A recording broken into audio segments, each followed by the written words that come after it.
संकट साहब ने बहुत डिटेल में और बहुत अच्छे से बताया कि भाषा की इंपॉर्टेंस कितनी है, बिकॉज अगर भाषा लोकल भाषा होती तो शायद जो लोग अभी तक पीछे रह गए हैं उनको अपने साथ लाने में बहुत बड़ा योगदान रहता।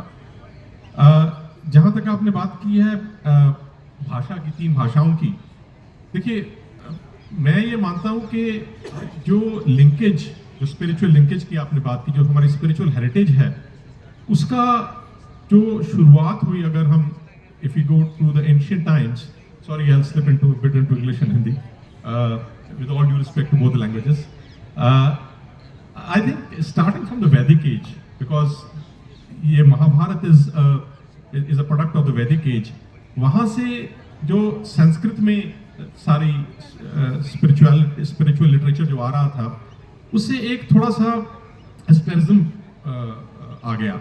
You know, it was reserved only for the elite and the few.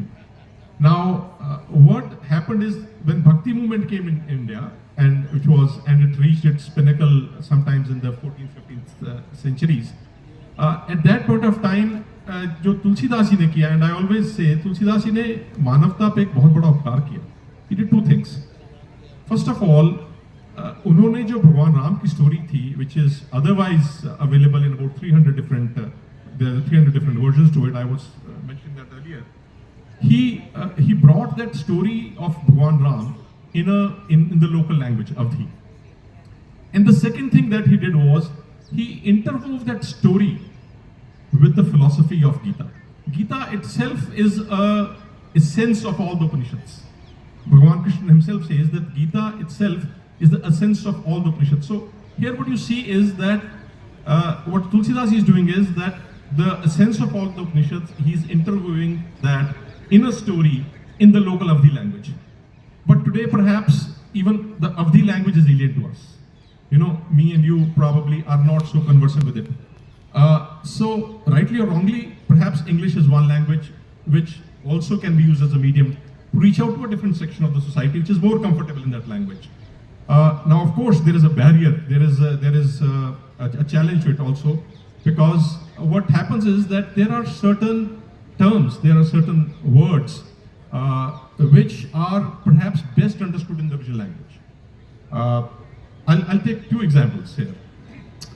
One is the word dharma. Now, often dharma is literally translated as religion, but I think to my mind this is a very simple translation of the word dharma. Dharma, when you read the Bhagavad Gita, dharma is also righteousness, because if you look at it, you know, Ravan was the biggest devotee of Lord Shiva. He was not a Nastik, लेकिन अधर्मी था. दुर्योधन अधर्मी था. And on the other hand, dharma is also duty. आपका as a student क्या धर्म है, आपका गृहस्थ आश्रम का धर्म क्या है, आपका as a son what is your duty. Dharma is also duty. मैं अपने धर्म का पालन कर रहा हूँ. Bhagavan Krishna tells Arjun, as a Kshatriya, your duty is to fight. So fight, that is your dharma. But dharma is also the innate quality of a being. And the innate quality, for example, आग का धर्म है जलाना. आग जलाएगी, मतलब कि you won't have a ठंडी का. You know. So another word that comes to my mind is bhakti. Often it just says devotion. But bhakti, you know, bhakti is a bhav. Bhakti एक emotion है. Bhakti is not, you can be devoted to a person, but bhakti is a much higher form of love. And when you reach bhakti, it is a slow progression. And the way we read it is in Ramcharitmanas says, prem is the first thing. First of all, you have detachment, then you have prem, then you have shraddha, and then you have bhakti. That's what it is.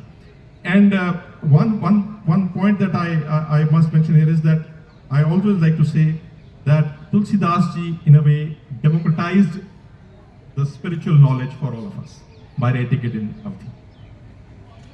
You have been